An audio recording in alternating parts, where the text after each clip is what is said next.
नमस्कार, मी डॉक्टर शिवारी वाघ, संचालक aspire education institute, Chhatrapati Sambhajinagar. विद्यार्थी मित्रांनो, आपण सगळेजण महाराष्ट्र सिटी सेलच्या वतीनं MBBS BDSच्या पहिल्या राऊंडची सिलेक्शन यादी कधी येणार याची आतुरतेनं वाट पाहत होतात.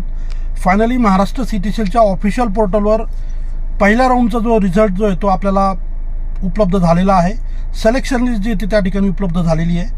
या पहिल्या राऊंडमध्ये महाराष्ट्रामधील अनेक विद्यार्थी असे असतील की ज्यांचं MBBSचं, काही विद्यार्थ्यांचं BDSचं स्वप्न पहिल्याच राऊंडमध्ये पूर्ण होताना आपल्याला पाहायला मिळालं असेल. ज्या ज्या विद्यार्थ्यांना पहिल्या राऊंडमध्ये ॲडमिशन मिळालेलं आहे, ते BDS असेल, MBBS असेल, अशा सगळ्या विद्यार्थ्यांचं, त्यांच्या पालकांचं या ठिकाणी मी अभिनंदन करतो. आणि पुढच्या प्रक्रियेच्या संदर्भानं अगदी शॉर्टमध्ये काही महत्त्वाच्या सूचना आहेत. तसा डिटेल व्हिडिओ मी उद्या पोस्ट करेलच, परंतु आता जस्ट घरी आल्यानंतर ही लिस्ट आलेली आहे. तर नेमक्या याच्यामध्ये काय बेसिक सूचना आहेत ते तुम्हाला शॉर्टमध्ये सांगतो. सगळ्यात पहिले, ज्या विद्यार्थ्यांना या पहिल्या राऊंडमध्ये ॲडमिशन मिळालेलं असेल अशा सगळ्या विद्यार्थ्यांना संबंधित कॉलेजला जाऊन रिपोर्टिंग करण्यासाठी, कॉलेज जॉईन करण्यासाठीची जी काय डेट असणार आहे ती 22 ऑगस्ट आहे, जी की नोटीस नंबर 9मध्ये ऑलरेडी आपल्याला पाहायला उपलब्ध होती.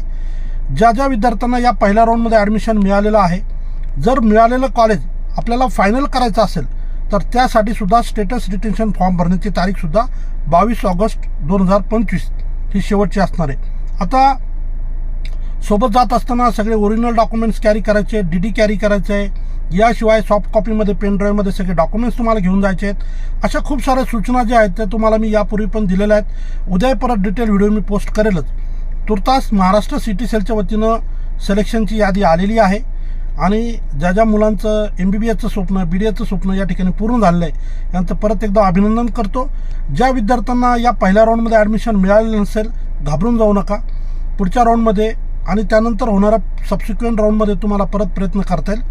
तुर्तास सगळ्यांचं या ठिकाणी अभिनंदन करतो आणि थांबतो. धन्यवाद. थँक्यू.